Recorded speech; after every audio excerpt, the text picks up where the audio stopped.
అందరికీ నమస్కారం. నా పేరు పరచూరు రామకృష్ణ, రంగయ్య అప్పారావుపేట గ్రామం. ఇక్కడ ఎంఎన్కే రహదారి నుండి రంగయ్య అప్పారావుపేట మీదుగా రామశేషాపురం రామన్నగూడెం వరకు గత 3 సంవత్సరాలుగా రోడ్డు పూర్తిగా చెడిపోయి నానా తీవ్రమైనటువంటి ప్రజలు ఇక్కడ ఇబ్బంది పడుతున్న పరిస్థితి. వైసీపీ గవర్నమెంట్లో కేంద్ర ప్రభుత్వం నిధుల ద్వారా 5,40,00,000 రూపాయలు ఈ రోడ్డుకు శాంక్షన్ అయింది. మరి అప్పుడు కారణాలు ఏంటి అనేది మనకు తెలియదు, కానీ రోడ్డు అప్పుడు శంకుస్థాపన జరగడం కానీ రోడ్డు నిర్మాణం కానీ మరి అప్పుడు కాంట్రాక్టర్ చేపట్టలేదు. తర్వాత తెలుగుదేశం ప్రభుత్వం రాగానే కూడా ఆయన కాంట్రాక్టర్ ఈ రోడ్డు పనిని మొదలెట్టలేదు.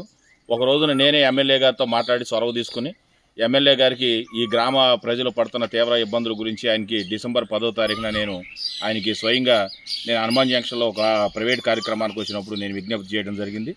దానికి తక్షణమే స్పందించి ఎమ్మెల్యే గారు అప్పటికప్పుడు నిర్ణయం తీసుకుని ఆయన డేట్ ఫిక్స్ చేయమని చెప్పి ఆయన అప్పటికప్పుడు ఆదేశాలు జారీ చేశారు. డిసెంబర్ 21వ తారీఖున రోడ్డు శంకుస్థాపన చేశారు. శంకుస్థాపన చేసిన సందర్భంలో రోడ్డు కాంట్రాక్టర్ మాట్లాడుతూ నేను 3 నెలల్లో అంటే మార్చి 31వ తారీఖు లోపు నేను ఈ రోడ్డు కంప్లీట్ చేసేస్తానని చెప్పారు. కానీ ఇవాళ మే 10వ తారీఖుకి వచ్చాం. రోడ్డు ఒక లేరు 2 లేయర్లు మాత్రమే కంకర పోసారు తప్ప ఇంతవరకు తార్ రోడ్డు అనేది పోసినటువంటి పరిస్థితి లేదు.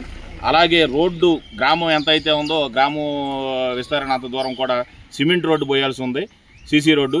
ఆ సీసీ రోడ్డు కూడా ఇంతవరకు ఎటువంటి పనులు కూడా ప్రారంభించలేదు.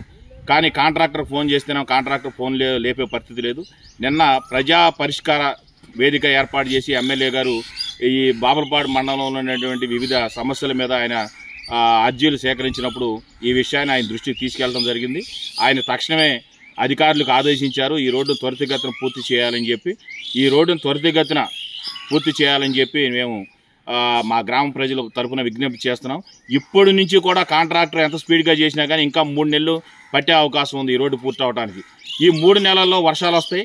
తర్వాత రేపొద్దున వ్యవసాయ పనులు స్టార్ట్ అయిన తర్వాత వీల్స్ ట్రాక్టర్లు ఇవన్నీ తిరుగుతాయి. ఈ రోడ్డు మరి నిర్మాణం అనేది ఆటంకం కలుగుతుంది. దీని మీద తక్షణమే స్పందించి ఈ గ్రామ ప్రజలు ఎదుర్కొంటున్నటువంటి ఇబ్బందుల్ని దృష్టిలో పెట్టుకుని తక్షణమే ఈ రోడ్డు నిర్మాణం తక్షణమే పూర్తయ్యేటట్లుగా చర్య తీసుకోవాల్సిందిగా అధికారులకు మన స్థానిక శాసనసభ్యులకు యార్లగడ్డ వెంకటరావు గారికి విజ్ఞప్తి చేస్తాం.